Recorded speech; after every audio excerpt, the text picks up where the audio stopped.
mahasiswa, kita akan memulai praktikum. Seperti sudah saya jelaskan di kuliah bahwa praktikum itu 1 SKS. Jadi kalau di laboratorium itu setara dengan 3 jam praktikum. Nah, jadi 3 jam praktikum. Karena ini harus kita lakukan daring. Ya beginilah suasana laboratoriumnya. Dan biasanya di laboratorium ini saya dibantu oleh asisten.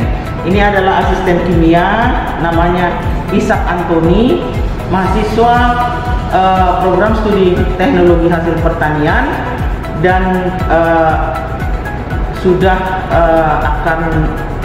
sudah sedang menulis ya proposalnya. Dan biasanya abang ini seniornya inilah yang membimbing adik-adik semua di laboratorium bagaimana melakukan percobaan-percobaan. Nah, berikut akan diperagakan ya beberapa teknik-teknik percobaan yang kami buat melalui video ya, nanti akan dipraktekkan oleh Ishak ya. Dan inilah mungkin yang bisa kami lakukan untuk membantu proses praktikum dalam kondisi pandemi ini ya. Semangat ya tetap adik-adik walaupun praktikumnya secara daring, dan Ishak akan terus nanti untuk memperagakan latihan-latihan atau kegiatan-kegiatan di laboratorium. Oke. Halo, selamat sore. Kenalkan, nama saya Ishak Antoni. Saya dari program studi teknologi hasil pertanian, Fakultas Pertanian Universitas AKBP Indonesia. Hari ini saya bertugas sebagai asisten laboratorium, di mana saya akan memperkenalkan mengenai alat-alat praktikum. Nah, jadi sebelum kita ke pengenalan alat praktikum, adapun ruangan ini adalah ruangan di mana mahasiswa dari Fakultas Pertanian melaksanakan kegiatan praktikum, dan nama laboratoriumnya adalah Laboratorium Kimia. Oke, baik. Tanpa mengurangi waktu, mari kita mulai praktikum kita. Jadi untuk yang pertama kita akan perkenalkan alat-alat laboratorium.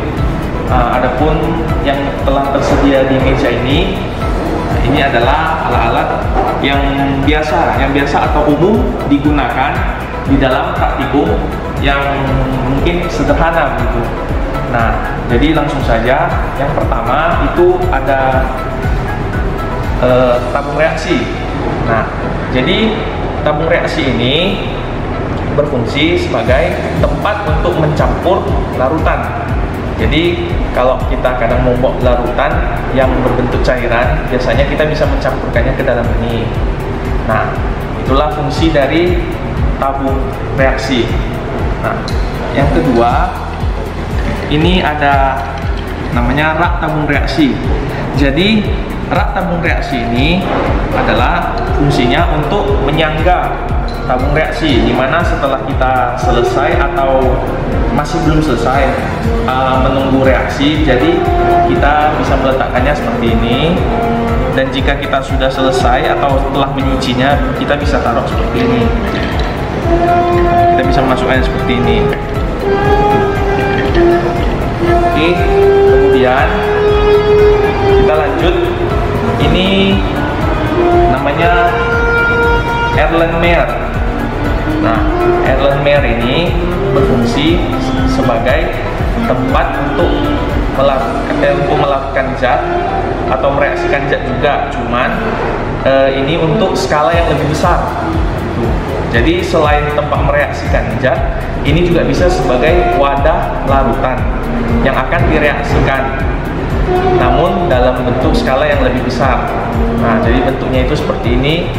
Ada yang ukuran 250 ml dan ada yang ukuran 500 ml. Jadi dia ada bervariasi ukurannya. Oke. Kemudian ada corong. Nah, corong ini ada yang dari gelas, kaca, dan ada yang dari plastik. Nah, fungsi dari corong ini untuk memindahkan larutan ke tempat yang lebih kecil. Contohnya, nah ini kan lebih kecil. Kita memindahkan ini, ada larutannya, kita memindahkan kan tidak mungkin seperti ini. Maka kita menggunakan bantuan dari corong.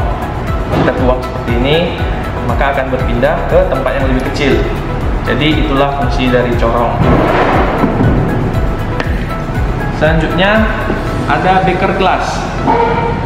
Beaker glass ini fungsinya hampir sama seperti air linear. Bisa sebagai tempat untuk mereaksikan zat, bisa juga sebagai alat untuk mengukur larutan. Bisa juga sebagai wadah larutan dalam jumlah skala yang besar juga. Nah, ini juga ada ukuran yang variasi, ada yang 250 ml dan ada yang 100 ml. Jadi seperti ini, namanya beaker glass. Oke. Selanjutnya, ini ada yang namanya petri dish atau cawan petri. Nah, fungsi dari alat ini adalah sebagai tempat untuk menaruh zat. Jika kita akan mereaksikan suatu zat dalam bentuk padat, kita akan meletakkannya di sini sebelum direaksikan atau nanti bisa ditimbang gitu. Jadi bentuknya seperti ini, seperti piring kecil. Namanya adalah petri dish atau cawan petri. Selanjutnya ada labu ukur. Labu ukur ini fungsinya tempat untuk hasil zat yang telah direaksikan ataupun tempat untuk mereaksikan zat. Ini juga bisa. Nah, bentuknya ini seperti ini. Bulat, kemudian lehernya panjang dan ada penutupnya.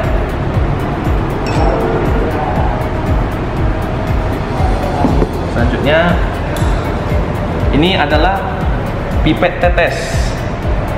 Pipet tetes berfungsi untuk mengambil larutan dalam skala yang lebih kecil, kemudian bisa memindahkan ke tempat yang lebih kecil juga. Jadi seperti ini bentuknya pipet tetes. Selanjutnya ada spatula. Nah, jika kita perhatikan baik-baik spatula ini, dia memiliki dua bentuk. Yang pertama bentuknya ini melengkung seperti sendok, dan yang kedua ini bentuknya lurus begini. Nah, jadi saya akan menjelaskan fungsi yang ini, yang seperti sendok ini, fungsinya untuk mengambil zat padat dalam jumlah yang tertentu. Jadi ini untuk mengambil suatu zat. Nah, kalau yang ini, yang bentuk seperti ini berfungsi sebagai pengaduk. Jadi spatula itu dia memiliki dua fungsi. Yang pertama untuk mengambil bahan atau mengambil zat padat. Yang kedua berfungsi sebagai pengaduk. Jadi bentuknya seperti ini.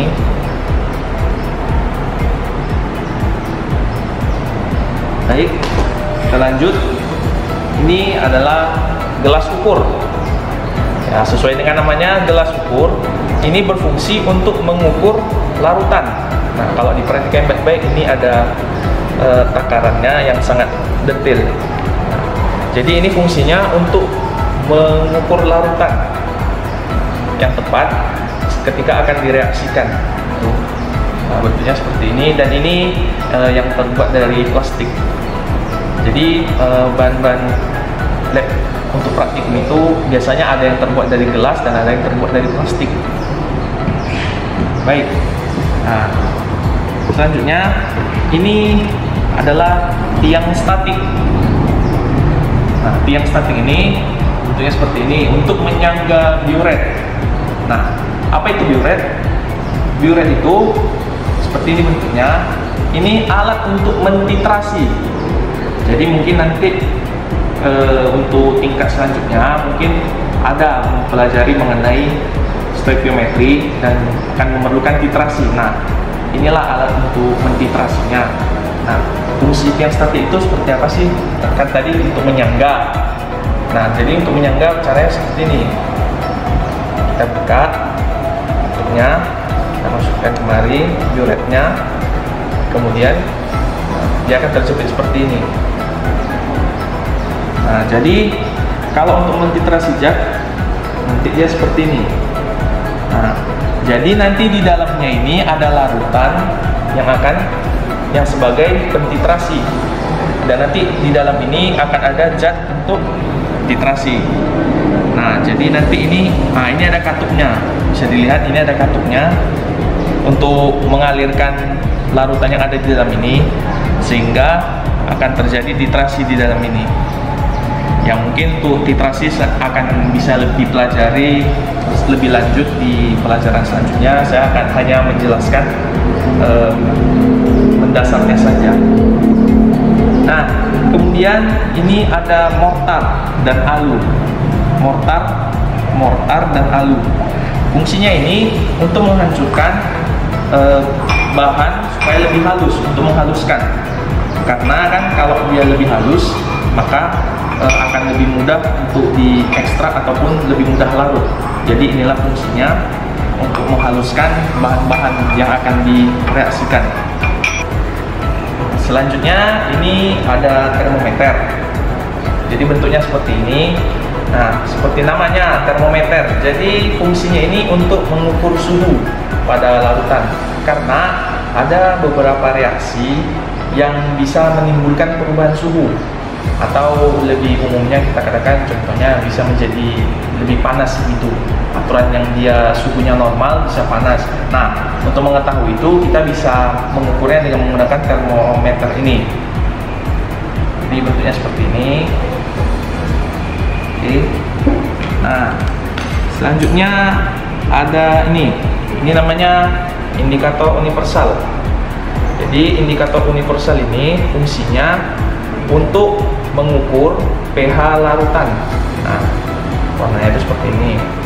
Jadi nanti ini kita bisa mencelupkannya ke dalam larutan yang akan kita ukur pH-nya. Terus di sini nanti kita bisa sesuaikan dengan skala yang ada di sini. Nah, untuk skala kan pasti adik-adik sudah tahu yang manakah skala yang dimaksud asam dan yang manakah dimaksud skala basa dan mana yang netral. Jadi dengan angka ini sesuai dengan warnanya nanti kita bisa mengetahui apakah larutan tersebut asam, basa, atau netral. Dan yang terakhir ini ada timbangan analitik. Timbangan analitik. Nah, fungsi timbangan analitik ini untuk mengukur, untuk menimbang bahan padat yang akan kita gunakan untuk dalam mereaksikan beberapa zat gitu. Jadi kita bisa menggunakan salah satu ini cawan Petri, kita bisa meletakkannya di sini, kemudian kita bisa menimbangnya dalam ini. Jadi kira-kira seperti itu. Nah, jadi saya akan menjelaskan bagaimana sih menggunakan timbangan analitik ini. Nah, yang pertama di sini ada tombol on off. Kita tekan untuk menghidupkannya. Kita tunggu sebentar sampai dia muncul seperti ini. Nah, oke. Cara menggunakannya. Nah, ini kan dia tidak stabil. Oke. Jadi contohnya kita akan menimbang sesuatu bahan. Kita letakkan dulu wadahnya. Nah, akan ada angka seperti ini. Ini kan menandakan berat dari cawan Petri ini. Jadi sebelum kita menimbang bahan, kita re-zero terlebih dahulu. Nah, fungsi re-zero ini adalah untuk menolkan. Nah, ketika kita sudah re-zero, dia akan nol seperti ini.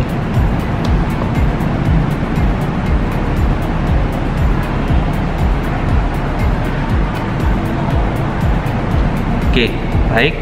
Nah, setelah itu kita timbang bahannya. Nah, jadi berat bahannya ini adalah 17,23 gram. Jadi kira-kira untuk penggunaan timbang analitik ini adalah seperti ini. Ya.